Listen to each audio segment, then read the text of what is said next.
You know how fast you were going? What? How fast you were going?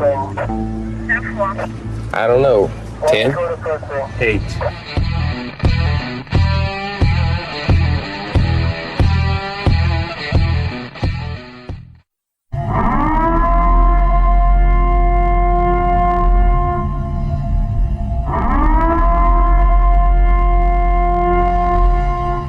Be advised, this is an explicit podcast, so if you're easily offended, get your panties twisted into a knot, turn this off before you get butthurt and mad, start to cry, have to run to your safe space.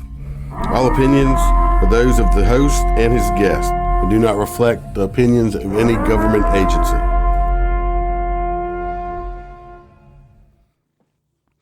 Welcome to MOTORCOP Chronicles podcast. I'm your host, as always, the Iceman, in the MCC studios, the clubhouse, as I like to call it. We're recording this Sunday late evening, even though we had discussed doing it earlier. Couldn't get off our lazy asses and do it. So, for my Louisiana people or whatever, hope everyone made it through Hurricane Delta unscathed as humanly possible. We were fortunate in our neck of the woods. We didn't sustain any damage on our property here. Some limbs broke and stuff like that, but nothing that couldn't be picked up. I know they did have damage other places around here. I think we were, around 45, 50 mile an hour winds. I think some gusts a little bit higher than that. Nothing too major, and we didn't barely get any type of rain. I mean, my yard's almost dried up. But some poor people down in Cameron Parish, Lake Charles area, God bless you. It's like y'all's second hit in just a couple months. So I hope it stays quiet for y'all for quite a while, give y'all time to recover from it. I know Freebird's, I talked to him. He was actually in Lake Tahoe. Took Mrs. Freebird on her 50th birthday surprise birthday present to Lake Tahoe. We went to their party recently. Happy 50th birthday, Miss Freebird. And Freebird did throw a very, very nice surprise birthday party. It was quite fancy, good food and good drinks, and enjoyed ourselves. He did call me the next day or so and said that the law enforcement did show up about 15, 20 minutes after we left for the loud music complaint they did receive. They did have a live band, but they didn't get in trouble or nothing like that. But I think it's funny. He did get the cops called on him, since we did discuss that it was probably going to happen because the band was pretty loud. On my stories, though, I am in the studio solo again. I didn't even try to get a guest due to the hurricane that was coming in. Didn't know how bad it was going to hit us, because at one point it was heading straight for us. Another point, when it turned, you never know. So it turned. We didn't get a big as lick as we thought we were going to get. Fortunately for us, unfortunate for other people. So I didn't try to set anybody up to come on, because they could have been working or didn't have power, or maybe couldn't even get here or whatever if the roads were closed. So y'all are stuck with me alone again. So like I said last week, I've been talking about it a little bit. I've been writing shit down because I'm old and I forget shit. So I took a few notes. I might throw a old time back in the day story up in here or something. So let's see. Monday was so exciting. Nothing exciting happened at all. That's what I have written down for Monday. Nothing. Tuesday was a little bit better. I usually I do work on. It was a nice day. went out and worked some overtime writing tickets. You pretty much always going to get a story or two when you're writing tickets. Well, Tuesday morning started off early with the calls. I go 10-8 at, which 10-8, I mean, I go on duty at 7 o'clock in the morning, 7 a.m. And at 07:20, we get a call. We go over there. It happened to be right inside the city. It was a motorcycle versus a car. Well, I'm going to tell you how those always end up. It's kind of obvious is the car is going to fucking win. Well, it was the car's fault. Most of it anyway, the majority of it. The car turned in front of the motorcycle, was making a left-hand turn in front of the motorcycle. They hit almost head on. Guy was ejected. He's damn lucky. I think he might have fractured his kneecap or something like that. It wasn't no major injuries. Nothing that he probably got released from the hospital that afternoon or the next day, if not sooner. So he was damn lucky. Of course, it was one of what we call crotch rockets, sports bike. This thing was a hunk of fucking shit this dude was driving. Couldn't find out the guy that sold it to him as a parts bike. So he had no title. We did run the VIN. Of course, comes back nothing. You know, it's not even in the system anywhere. He has no license plate, no insurance. At least he had a helmet on. No endorsement. I'm talking nothing. Point of this is about 10 minutes before this crash occurred, we found out this guy's driving like an idiot, like passing vehicles where he should be passing, driving in between vehicles, passing them, stuff like that, like large cane trucks hauling sugar cane and stuff like that. The reason we know this is because the second ambulance that arrived on the scene happened to be, this female EMT happened to be on her way to work to their, little building that they work out of and get dispatched out of. She was one of them that he blew past and was driving reckless around while she was on her way in, and now she's at the crash, working a crash. So we're going to call, that's what you call a really good case of karma right there. And the tires on this fucking motorcycle, I looked at it, the back tire, it was so fucking bald I could see the air in it.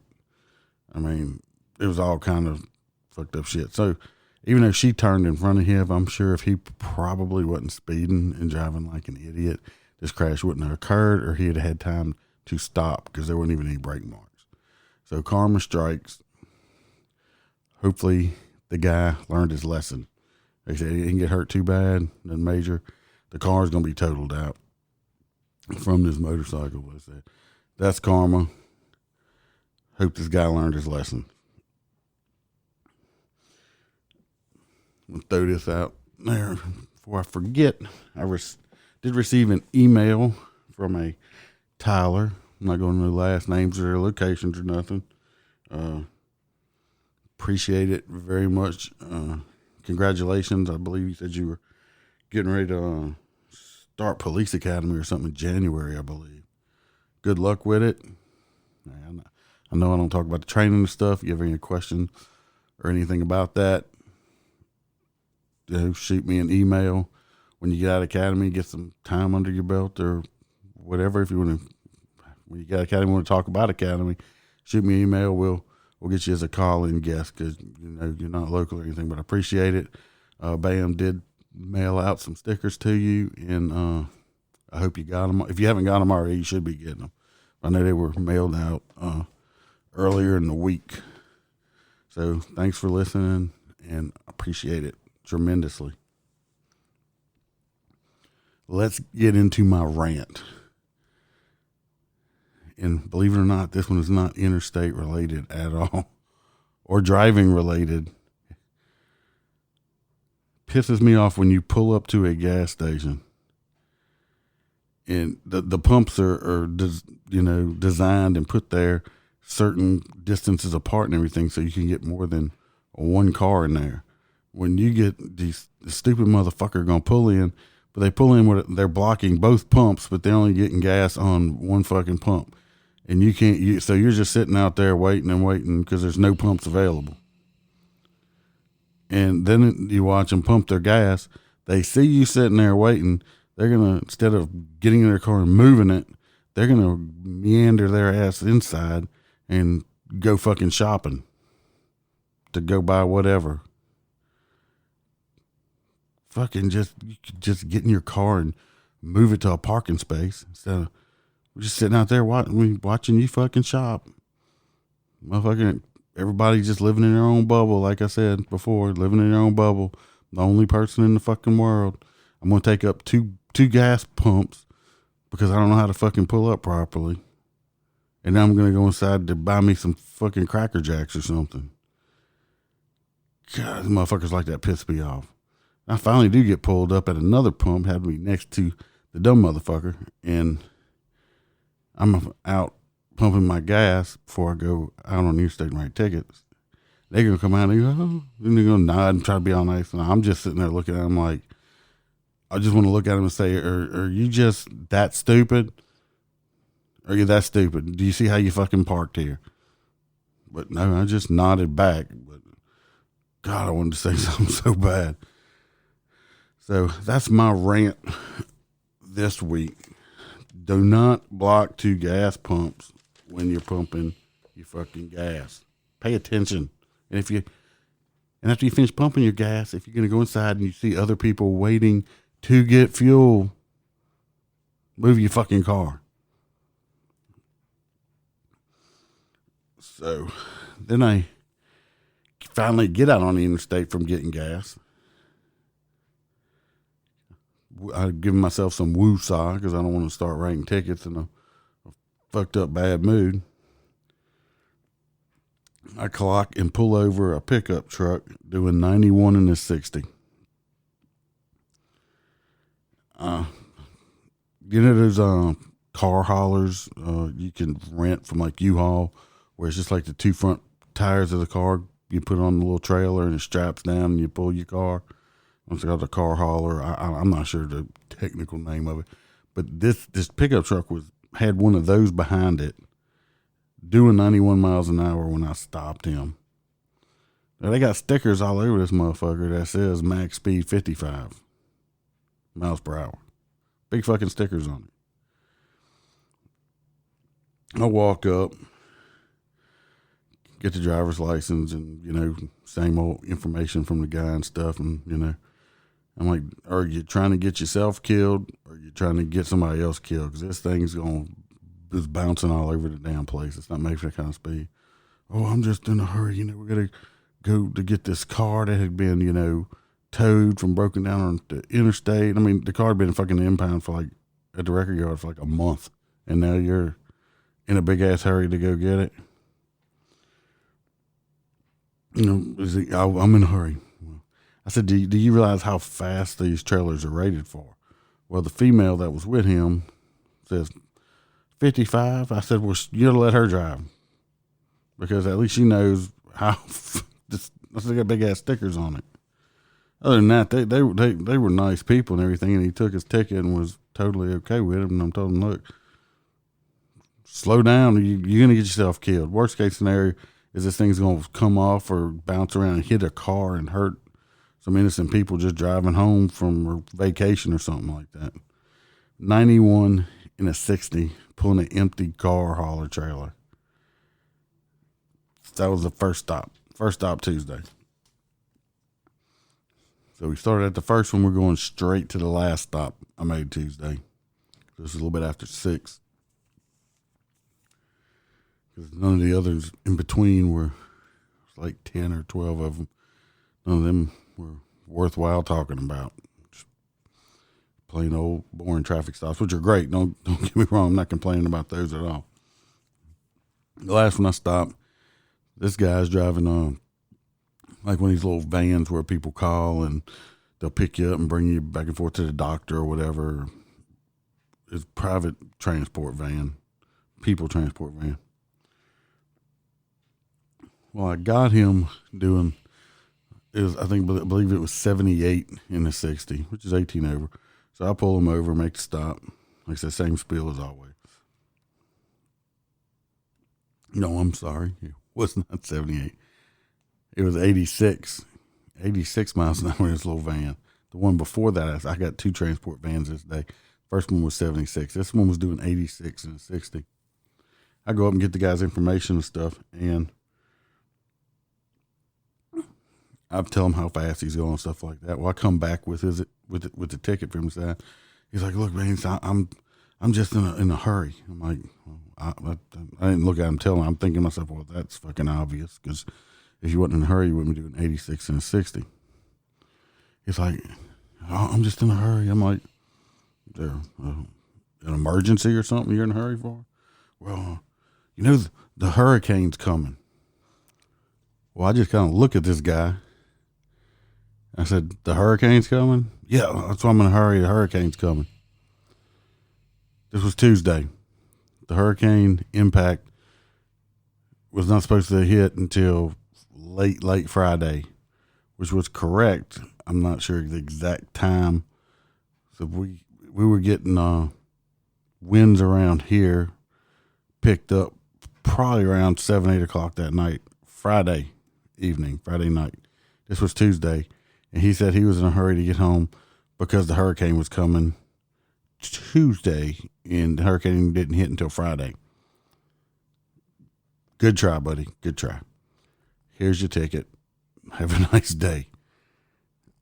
Don't give me an excuse for a hurricane. Now, if the hurricane was actually hitting while I was giving you the ticket, maybe I'd probably let you go. I probably wouldn't be out there writing ticket. But don't give me an excuse on a Tuesday that you're speeding for a hurricane that's going to be here on a Friday. So sad, so sorry. Oh, and I do want to talk about this other. We did get a second email from a listener this week. We have emailed back and forth a couple times. They've had some questions and stuff. So I want to give a little shout out, and excuse me if I don't say the name right. I believe it's Luva, and they are in Switzerland, I believe. And we've talked back and forth on email a few times. Didn't mail a sticker there because I don't know how much that would cost to me going overseas like that.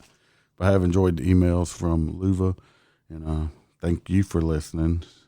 One of them that she did say she was listening to the Doc Holliday episode and said I think they were eating breakfast at the time, and I guess one part of it made them laugh enough to where they said that milk come out their nose. So that's my intent.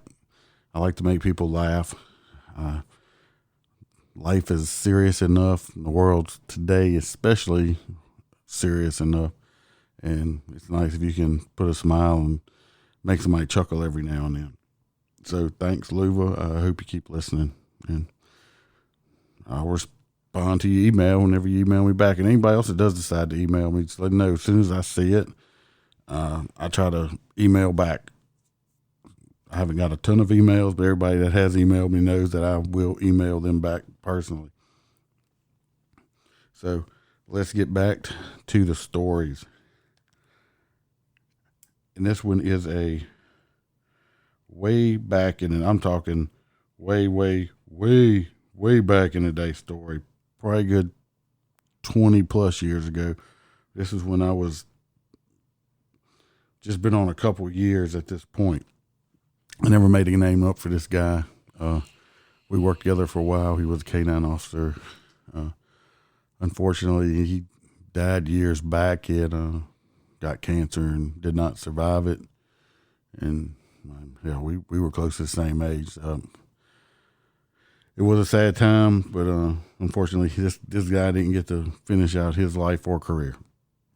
He was an extremely smart guy too. But we got dispatched, like I said, 20-something years ago, to like a disturbance call or something like that.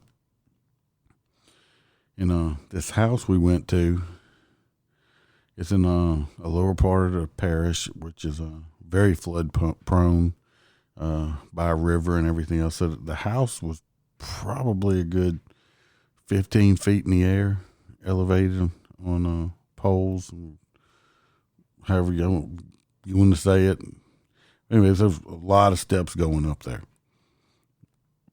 When I get up there, and I don't remember how or when, like I said, it's so damn long ago, the general, main points of the call. But me and the guy got into he didn't want to go to jail. So I ended up fighting this guy on these steps. And I happened to, while I'm fighting with this guy trying to get him handcuffed, I happened to see my partner over there, and he's poking this big old fat, like, I think it was a lab or a golden retriever or something like that. I'm not sure what type. The dog was really, really, really fat, and he was just laying there, wasn't even moving. I look over there, and he's poking this fucking dog, and I'm fighting with this motherfucker over here. I'm thinking, well, there's my backup, poking a fucking dog. I finally get this motherfucker handcuffed, and I turn around and I look at my partner, and I'm like, dude, the fuck, why wouldn't you help it? And he looked at me.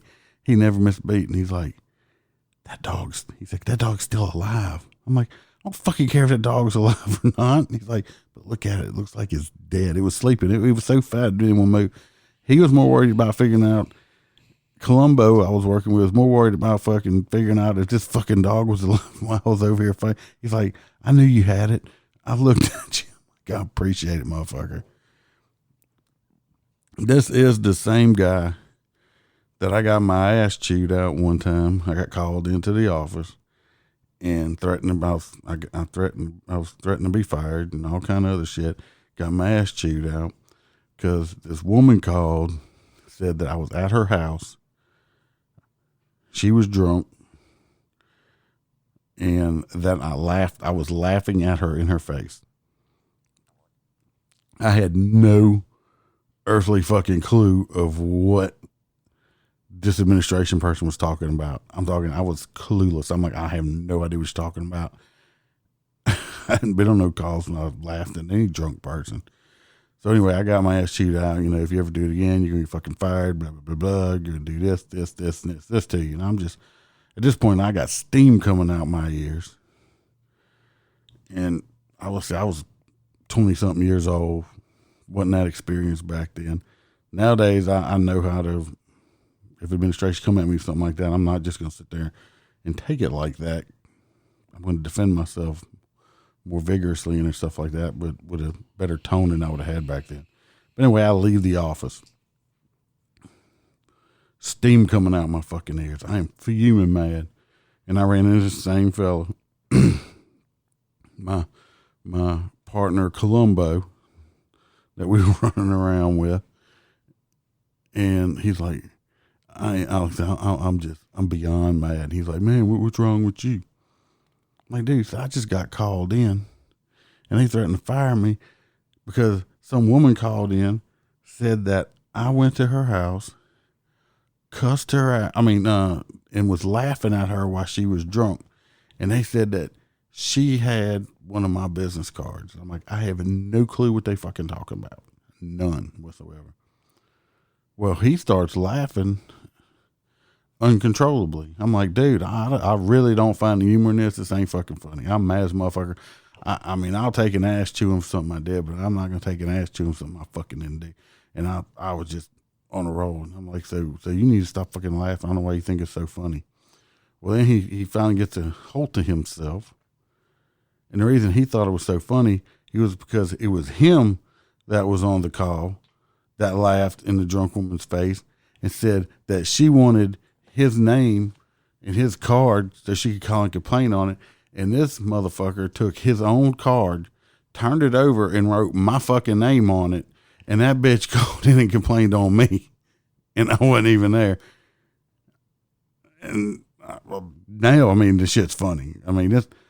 The bitch was so drunk, she couldn't look on the card and see whose name was printed on it. But he wrote my name on the back of the card. And that's who that she called in and called. I threatened, they were threatening to fire me, and I wasn't even fucking there. That wasn't the only time that ever fucking happened to me. Me threatening to be fired for something I didn't do, but fucking Columbo did that shit to me. And I have stories here and there from him. Like I said, it's been so fucking long ago. I got to sit down and really think about shit. So as I remember stories, like I said, started writing stuff down now because tell myself, oh, that's a story. You could talk about that. Then when it comes down to me recording, I forgot what I wanted to tell a story about. So I'm trying to reorganize myself and get my story straight. We're going to take a small break real quick, and then we'll come back and we'll talk about a couple of news stories and stuff. So y'all sit tight. Hold up. Stop. What is that shit? Yes, that's better.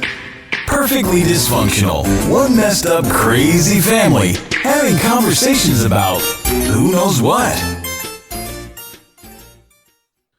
All right, welcome back from break. Y'all go check out that Perfectly Dysfunctional podcast if you want to hear one fucked up ass family talking about just fucking anything. They're a bunch of crazy motherfuckers. So go check them out. Don't if you get offended easily, because they may put your mind in warp zone or something like that. Because like I said, they are raw and very unscripted and unedited. So let's get into the news story. I'm sure this national news been all over the place, but of course, like I have grandchildren, so it really like popped up on me because I've had to listen to this song for a lot of times back to back when she was a little bit younger. And this one's out of Oklahoma City about the two former Oklahoma jail employees and their supervisor face a misdemeanor charge of cruelty after investigation found they forced inmates to stand handcuffed for hours and hours listening to the children's song Baby Shark on repeat, the prosecutor said on Monday. So at least 4 inmates were secured to a wall with their hands cuffed behind them while the song played on a loop at a loud volume for hours. The whatever newspaper that is, reported the separate incidents occurred in November and December, according to court records. Misdemeanor charges were filed on the former Oklahoma County Jail employees, Gregory Cornell Butler Jr., Christian Charles Miles, both 21, and their supervisor, Christopher Raymond Henderscott. If I said that right, probably didn't. He's 50. My point is he's 50. You got these two 21-year-old jail employees. He knew about it. He should have stepped in and made them stop it right away. I mean, did it hurt him? No, I mean, it might have caused brain damage, having to listen to Baby Shark on repeat that many times over and over and over again. But that is considered cruel and unusual punishment. He should have shut that shit down. He's a senior guy. He's the boss. He did know better. So the DA, district attorney, said he was unfortunate he could not find a felony statute to fit that scenario where he would have filed felony charges on these people. They're accused of imposing and discipline and the supervisor of knowing about it and not stopping it. The sheriff said on Monday that Butler and Miles resigned during the internal affairs investigation and Henderscott retired. We don't tolerate it, the sheriff said, of mistreatment.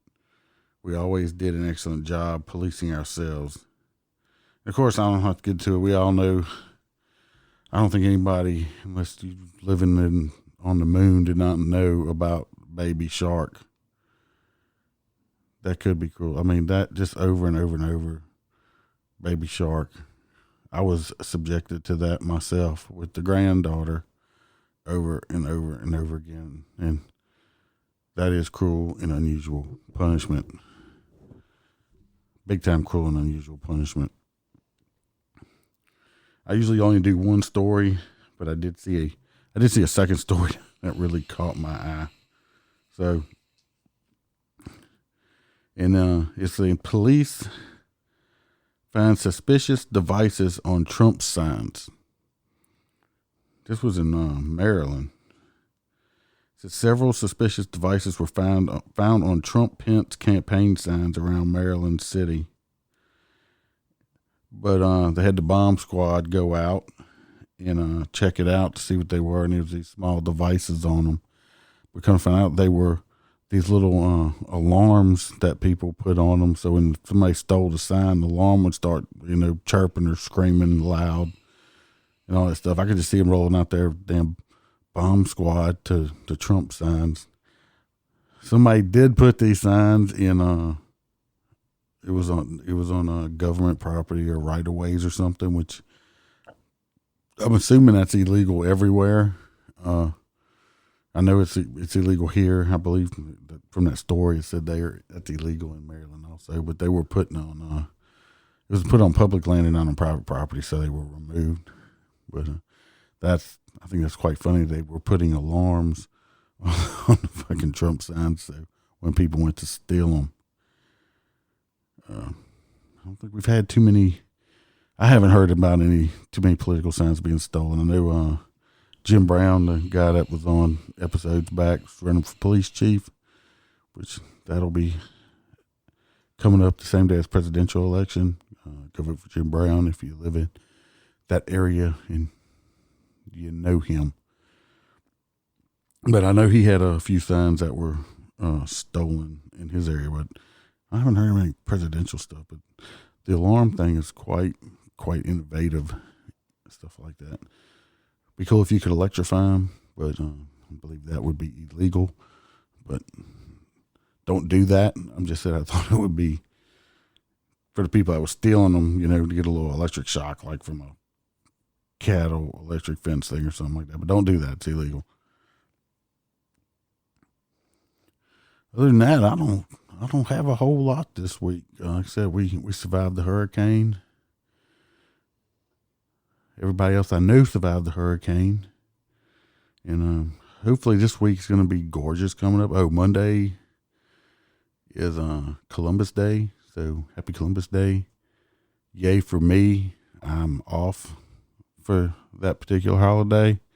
So I'll probably be in the yard picking up tree debris, limbs and stuff that blew all over the place, because we have quite a bit of that in the yard. If y'all still waiting, like I said, if y'all want to email me, send me some emails. I will email you back. You send me your address, I will send you a sticker. Like I said, free of charge. We'll mail it out to you. If you have any questions or anything, want to be a call-in guest, firemen, EMTs, jailers, corrections, dispatchers. You want to come on, tell your stories, like I said, we'll talk, get your nickname made up, keep you anonymous, and you can come talk to me and tell your stories to my listeners. Check us out on Facebook, Twitter, Parler. I do put stuff up on Twitter and Parler when more frequently than Facebook. Bam does the Facebook stuff, and sometimes I forget to send her the stuff I'm putting on Twitter to put on Facebook with my old age. So everybody stay safe, stay honest, and always remember to smile, because the Iceman could always be behind you. I'm cranking up on the throttle. This is how legends are made.